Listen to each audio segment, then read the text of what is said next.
ತಾಲೂಕು ರಚನೆಯ ಆಗ್ರಹ ಹೆಚ್ಚಾಗುತ್ತಿರುವ ಹಿನ್ನೆಲೆಯಲ್ಲಿ ಈ ಕುರಿತು ಸರ್ಕಾರದ ಗಮನ ಸೆಳೆಯಲು ಯರಗೇರ ತಾಲೂಕು ಹೋರಾಟ ಸಮಿತಿಯಿಂದ ನಾಳೆ ಬೆಂಗಳೂರಿನ ಫ್ರೀಡಂ ಪಾರ್ಕ್ ನಲ್ಲಿ ಧರಣಿ ಸತ್ಯಾಗ್ರಹ ಹಮ್ಮಿಕೊಳ್ಳಲಾಗಿದೆ. ಈ ಧರಣಿಯಲ್ಲಿ ಭಾಗವಹಿಸಲು ಇಂದು ಯರಗೇರ ಗ್ರಾಮದ ರಂಗನಾಥ ಸ್ವಾಮಿ ದೇವಾಲಯದಲ್ಲಿ ಪೂಜೆ ನೆರವೇರಿಸಿ ಸುಮಾರು 40 ಕ್ರಷರ್ಗಳಲ್ಲಿ ಕನಿಷ್ಠ 400 ಮಂದಿ ಕಾರ್ಯಕರ್ತರು ಬೆಂಗಳೂರಿನತ್ತ ಪ್ರಯಾಣ ಬೆಳೆಸಿದ್ದಾರೆ. ಹೋರಾಟ ಸಮಿತಿಯ ಪ್ರಧಾನ ಸಂಚಾಲಕ ಮೊಹಮ್ಮದ್ ನಿಜಾಮುದ್ದೀನ್ ಮಾತನಾಡಿ, ಯರಗೇರ ಹೋಬಳಿ ಎಲ್ಲಾ ಮೂಲಭೂತ ಸೌಕರ್ಯಗಳೊಂದಿಗೆ ತಾಲೂಕು ಕೇಂದ್ರವಾಗಲು ಪೂರಕವಾಗಿದೆ. ಶ್ರೀ ಆದಿಕವಿ ಮಹರ್ಷಿ ವಾಲ್ಮೀಕಿ ವಿಶ್ವವಿದ್ಯಾಲಯವು ಇಲ್ಲಿ 250 ಎಕರೆ ಜಮೀನಿನಲ್ಲಿ ಸ್ಥಾಪಿತವಾಗಿದೆ. ಜೊತೆಗೆ 326 ಎಕರೆ ಸರ್ಕಾರಿ ಜಮೀನು ಲಭ್ಯವಿದ್ದು ಭವನ ನಿರ್ಮಾಣಕ್ಕೂ ಸೂಕ್ತವಾಗಿದೆ. ರಾಷ್ಟ್ರೀಯ ಹೆದ್ದಾರಿ 167 ಈ ಹೋಬಳಿಯ ಮುಖಾಂತರ ರಾಯಚೂರು ಮಂತ್ರಾಲಯ ಸಂಪರ್ಕ ಹೊಂದಿದೆ ಎಂದು ತಿಳಿಸಿದರು. ಯರಗೇರ ಶೈಕ್ಷಣಿಕವಾಗಿ ಹಿಂದುಳಿದ ಪ್ರದೇಶವಾಗಿದ್ದು ತುಂಗಭದ್ರಾ ಹಾಗೂ ಕೃಷ್ಣಾ ನದಿಗಳ ನಡುವೆ ಇದ್ದರೂ ನೀರಾವರಿ ಸೌಲಭ್ಯವಿಲ್ಲ. ಹೀಗಾಗಿ ಅಭಿವೃದ್ಧಿಗೆ ನೂತನ ತಾಲೂಕು ಅಗತ್ಯವಾಗಿದೆ. 19 ಗ್ರಾಮ ಪಂಚಾಯಿತಿಗಳು 78 ಗ್ರಾಮಗಳು ಈ ಭಾಗಕ್ಕೆ ಸೇರಿದ್ದು ಭೌಗೋಳಿಕವಾಗಿಯೂ ವೈವಿಧ್ಯಮಯ ಸಂರಚನೆಯನ್ನ ಹೊಂದಿದೆ. ರಾಜ್ಯ ಸರ್ಕಾರ ತ್ವರಿತ ಕ್ರಮ ಕೈಗೊಂಡು ಯರಗೇರ ತಾಲೂಕು ಘೋಷಿಸಬೇಕು ಎಂದು ಒತ್ತಾಯಿಸಿದರು.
ಸಮಿತಿಗೆ, ಯರಗೇರ ತಾಲೂಕು ಹೋರಾಟ ಸಮಿತಿಗೆ, ಯರಗೇರ ತಾಲೂಕು ಹೋರಾಟ ಸಮಿತಿಗೆ, ಯರಗೇರ ತಾಲೂಕು ಹೋರಾಟ ಸಮಿತಿಗೆ, ಯರಗೇರ ತಾಲೂಕು ಹೋರಾಟ ಸಮಿತಿಗೆ. ಶ್ರೀ ರಂಗನಾಥ ಸ್ವಾಮಿ ದೇವಸ್ಥಾನದ ಕೃಪಾಶೀರ್ವಾದದಿಂದ ಯರಗೇರ ಹೋಬಳಿಯನ್ನು ತಾಲೂಕಾ ಕೇಂದ್ರವನ್ನಾಗಿ ಘೋಷಣೆ ಮಾಡಬೇಕಂತ ಹೇಳಿ ನಮ್ಮ ಗುರಿಯನ್ನಿಟ್ಟುಕೊಂಡು ನಾಳೆ ಬೆಳಗ್ಗೆ ಬೆಂಗಳೂರಿನ ಫ್ರೀಡಂ ಪಾರ್ಕ್ನಲ್ಲಿ ಅನಿರ್ದಿಷ್ಟ ಸತ್ಯಾಗ್ರಹವನ್ನು ದಣಿ ಸತ್ಯಾಗ್ರಹವನ್ನು ಹಮ್ಮಿಕೊಂಡಿದ್ದೇವೆ. ಈಗಾಗಲೇ ಯರಗೇರ ಜಿಲ್ಲಾ ಪಂಚಾಯಿತಿಯ ತಲ್ಮಾರಿ ಜಿಲ್ಲಾ ಪಂಚಾಯತಿ ಕ್ಷೇತ್ರದ ಮತ್ತು ಜಿಲೇಸೂರು ಜಿಲ್ಲಾ ಪಂಚಾಯತಿ ಕ್ಷೇತ್ರದ ಎಲ್ಲ ಸಂಪೂರ್ಣ ಗ್ರಾಮಗಳ ಮುಖಂಡರು ಸರ್ವ ಪಕ್ಷಗಳು ಇದು ಪಕ್ಷಾತೀತವಾದಂತಹ ಹೋರಾಟ ಆಗಿರುವುದರಿಂದ ಈ ಒಂದು ಸುಸಂದರ್ಭದಲ್ಲಿ ನಮ್ಮ ಹಕ್ಕೊತ್ತಾಯವನ್ನು ನಮ್ಮ ಯರಗೇರ ಹೋಬಳಿಯನ್ನು ತಾಲೂಕಾ ಮಾಡಲೇಬೇಕು ಅನ್ನೋ ಉದ್ದೇಶದಿಂದ ಒಂದು ಗುರಿ ಇಟ್ಟುಕೊಂಡು ಹೋರಾಟವನ್ನು 2020ರಿಂದ ಪ್ರಾರಂಭ ಮಾಡಿದ್ದೇವೆ. ಇದರ ಜೊತೆಯಲ್ಲಿಯೇ ನಾವು ಈಗಾಗಲೇ ಜಿಲ್ಲೆಯ ಮಂತ್ರಿಗಳಿಗೆ, ನಮ್ಮ ಶಾಸಕರಿಗೆ ಮತ್ತು ವಿಧಾನ ಪರಿಷತ್ತಿನ ಸದಸ್ಯರಿಗೆ ಜೊತೆಯಲ್ಲಿಯೇ ಎಲ್ಲ ಸರ್ವಪಕ್ಷಗಳ ಮುಖಂಡರಿಗೂ ಭೇಟಿಯಾಗಿ ನಮ್ಮ ಹಕ್ಕೊತ್ತಾಯವನ್ನು ಮಂಡಿಸಿದ್ದೇವೆ. ಅದರ ಜೊತೆಯಲ್ಲಿಯೇ ಗತ ತಿಂಗಳು ನಮ್ಮ ರಾಜ್ಯದ ಮುಖ್ಯಮಂತ್ರಿಗಳಾದಂಥ ಸನ್ಮಾನ್ಯ ಶ್ರೀ ಸಿದ್ದರಾಮಯ್ಯನವರಿಗೂ ಅವರು ಯರಗೇರ ಗ್ರಾಮಕ್ಕೆ ಆಗಮಿಸಿದಾಗ ಅವರಿಗೂ ಸಹಿತ ನಾವು ನೇರವಾಗಿ ಮೌಖಿಕವಾಗಿ ಭೇಟಿಯಾಗಿ ನಮ್ಮ ಹಕ್ಕೊತ್ತಾಯವನ್ನು ಯರಗೇರ ಹೋಬಳಿಯನ್ನು ತಾಲೂಕಾ ಮಾಡಲೇಬೇಕನ್ನೋ ಉದ್ದೇಶದಿಂದ ನಾವು ಇವತ್ತು ಈಗಾಗಲೇ ನಾವು ಒತ್ತಾಯವನ್ನು ಮಾಡಿರುತ್ತೇವೆ. ಈಗಾಗಲೇ ತಮಗೆಲ್ಲ ತಿಳಿದಿರುವಂತೆ ನಾವು ಯರಗೇರವನ್ನು ಯಾಕೆ ಮಾಡಬೇಕು ಅಂತೇಳಿ ನಮ್ಮ ಒಂದು ಪ್ರಶ್ನೆಗೆ ಒಂದು ನೇರವಾಗಿ ಉತ್ತರ ನಮಗೇನಪ್ಪ ಅಂದರೆ ಹಲವಾರು ರೀತಿಯ ಸೌಲಭ್ಯಗಳು ಸರ್ಕಾರದಿಂದ ಇದ್ದರೂ ಸಹಿತ ಕಾರ್ಯಾಲಯಗಳಿಗೆ ನಾವು ಹೋಗಿ ರಾಯಚೂರು ನಗರಕ್ಕೆ ಹೋಗ್ಬೇಕಪ್ಪ ಅಂದ್ರೆ ಸುಮಾರು 50 ಕಿಲೋಮೀಟರ್ ಆಗ್ತದೆ. ಆ ಒಂದು ಉದ್ದೇಶಕ್ಕೆ ತಲಮಾರಿಯಿಂದ ಗಡಿ ಭಾಗ ಆಂಧ್ರ ಇದೆ, ಆ ಕಡೆ ತಲಮಾರಿಯಿಂದ ಆಗುವ ತೆಲಂಗಾಣ ಇದೆ, ಈ ಕಡೆ ಮಟಮಾರಿ ಏನಪ್ಪ ಅಂದ್ರೆ ಆ ಕಡೆ ಏನಪ್ಪ ಅಂದ್ರೆ ಲಾಸ್ಟ್ ಬೌಂಡ್ರಿ ಆಗಿದೆ. ಆ ಒಂದು ಉದ್ದೇಶಕ್ಕೆ ಇಷ್ಟೇ ನಮ್ಮ ಡಿಮ್ಯಾಂಡು. ಇವತ್ತೇನಪ್ಪ ಅಂದ್ರೆ ಯರಗೇರ ಹೋಬಳಿಯು ತಾಲೂಕಾ ಕೇಂದ್ರವಾದರೆ ಈ ಭಾಗದ ಸುಮಾರು 78 ಗ್ರಾಮಗಳ ಸಾರ್ವಜನಿಕರಿಗೆ ಅನುಕೂಲವಾಗ್ತದೆ. ಎಲ್ಲ ಕಾರ್ಯಾಲಯಗಳಿಗೆ ಇಲ್ಲಿ ಯರಗೇರದಲ್ಲಿ ಎಲ್ಲ ಕಾರ್ಯಗಳು ಲಭ್ಯವಾಗ್ತದೆ ಅಂತೇಳಿ ನಾನು ಈ ಸಂದರ್ಭದಲ್ಲಿ ಹೇಳಿಕ್ಕೆ ಇಚ್ಛೆ ಪಡ್ತಾ ಇದ್ದೀನಿ. ಯರಗೇರ ತಾಲೂಕು ಪಂಚಾಯಿತಿ ಯರಗೇರ ತಾಲೂಕಾ ಹೋರಾಟ ಸಮಿತಿಯಿಂದ ಇಂದು ನಾವು ಅನಿರ್ದಿಷ್ಟ ಧರಣಿಯನ್ನು ಹಮ್ಮಿಕೊಳ್ಳಲು ಬೆಂಗಳೂರು ಫ್ರೀಡಂ ಪಾರ್ಕ್ಗೆ ಪ್ರಯಾಣ ಬೆಳೆಸುತ್ತಿರುವುದು ಯಾಕೆಂದರೆ ನಮ್ಮ ಯರಗೇರ ತಾಲೂಕಾ ಸಮಿತಿ ಯರಗೇರ ತಾಲೂಕವನ್ನು ಯರಗೇರ ಗ್ರಾಮವನ್ನು ತಾಲೂಕು ಪಂಚಾಯತಿಯಾಗಿ ತಾವು ಘೋಷಣೆ ಮಾಡಿದರೆ ನಮಗೆ ಎಲ್ಲ ರೀತಿಯಿಂದ ಎಲ್ಲ ಗ್ರಾಮಗಳು ನಮ್ಮ ಗ್ರಾಮಗಳಿಗೆ ಹಳ್ಳಿಗಳಲ್ಲಿ ಭಾಳ ಅನುಕೂಲ ಆಗ್ತದೆ. ರಾಯಚೂರು ಹೋಗ್ಬೇಕಾದ್ರೆ ರಾಯಚೂರು ಸಿಟಿ ಇರುವುದರಿಂದ ನಮ್ಮ ಹಳ್ಳಿಗಳು ಹೋದಂಥ ಜನಗಳಿಗೆ ಭಾಳ ಪ್ರಿಫರೆನ್ಸ್ ಕೊಡೋದಿಲ್ಲ. ಅಲ್ಲಿ ನಾವು ಅನುಭವ ಮಾಡಿದ್ದೇವೆ. ಆದಾಗ್ಯೂ ನಾವು ನಿರ್ವಹ ಎಲ್ಲ ಹೋಗಬೇಕು, ಅಲ್ಲಿ ಕೆಲಸ ಮಾಡ್ಕೊಂಡು ಬರ್ತದೆ. ಆದರೆ ನಮ್ಮ ಸಮಿತಿಯೊಳಗೆ ನಾವು ಯರಗೇರ ಸಮಿತಿ ಯರಗೇರ ತಾಲೂಕು ಆಗಿದ್ರೆ ಎಲ್ಲ ವಿದ್ಯಾಭ್ಯಾಸ ಆಗಲಿ, ಆಮೇಲೆ ಆರ್ಥಿಕವಾಗಿ ಮುಂದುವರಲಿಕ್ಕೆ ಆಗ್ತದೆ. ಹಿಂದುಳಿದ ಗ್ರಾಮಗಳು ನಾವು ತಾಲೂಕಾ ಹಿಂದುಳಿದ ಗ್ರಾಮಗಳಾಗಿರುವುದರಿಂದ ಯರಗೇರ ಗ್ರಾಮವನ್ನು ತಾಲೂಕಾ ಎಂದು ಘೋಷಣೆ ಮಾಡಬೇಕಾಗಿ ರಾಜ್ಯ ಸರ್ಕಾರಕ್ಕೂ ನಮ್ಮ ಜಿಲ್ಲಾ ಆಡಳಿತಕ್ಕೂ ಜಿಲ್ಲಾ ಮಂತ್ರಿಗಳಿಗೂ ಶಾಸಕರುಗಳಿಗೂ ಎಲ್ಲರಿಗೂ ನಾವು ವಿನಯಪೂರ್ವಕವಾಗಿ ವಿನಂತಿ ಮಾಡಿಕೊಡ್ತೀವಿ.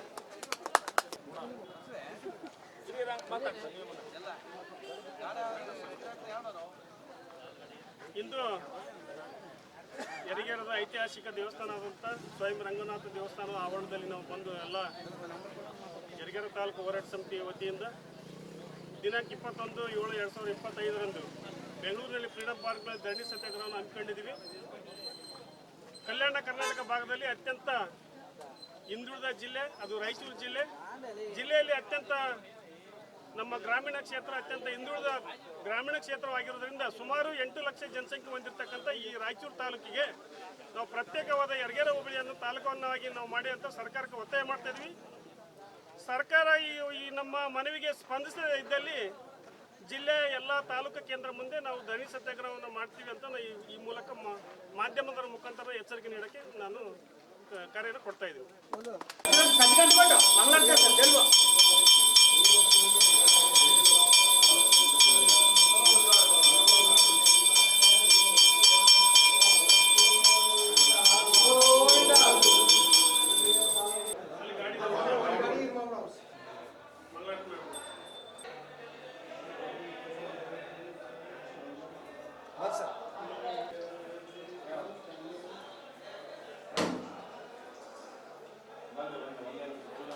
ಇನ್ನು ಈ ಸಂದರ್ಭದಲ್ಲಿ ಮಲ್ಲಿಕಾರ್ಜುನ ರೆಡ್ಡಿ, ಬಸವರಾಜ್ ಹೂಗಾರ್, ವಿದ್ಯಾನಂದ ರೆಡ್ಡಿ, ತಾಯಪ್ಪ, ಮೊಹಮ್ಮದ್ ರಫಿ, ರಾಮರೆಡ್ಡಿ, ಬಸವರಾಜ್ ರೆಡ್ಡಿ, ಮಹಾದೇವ್ ನಾಯಕ್, ರಮೇಶ್, ವೆಂಕಟೇಶ್, ರವಿ ತಾತ ಸೇರಿದಂತೆ ಇನ್ನಿತರರು ಉಪಸ್ಥಿತರಿದ್ದರು.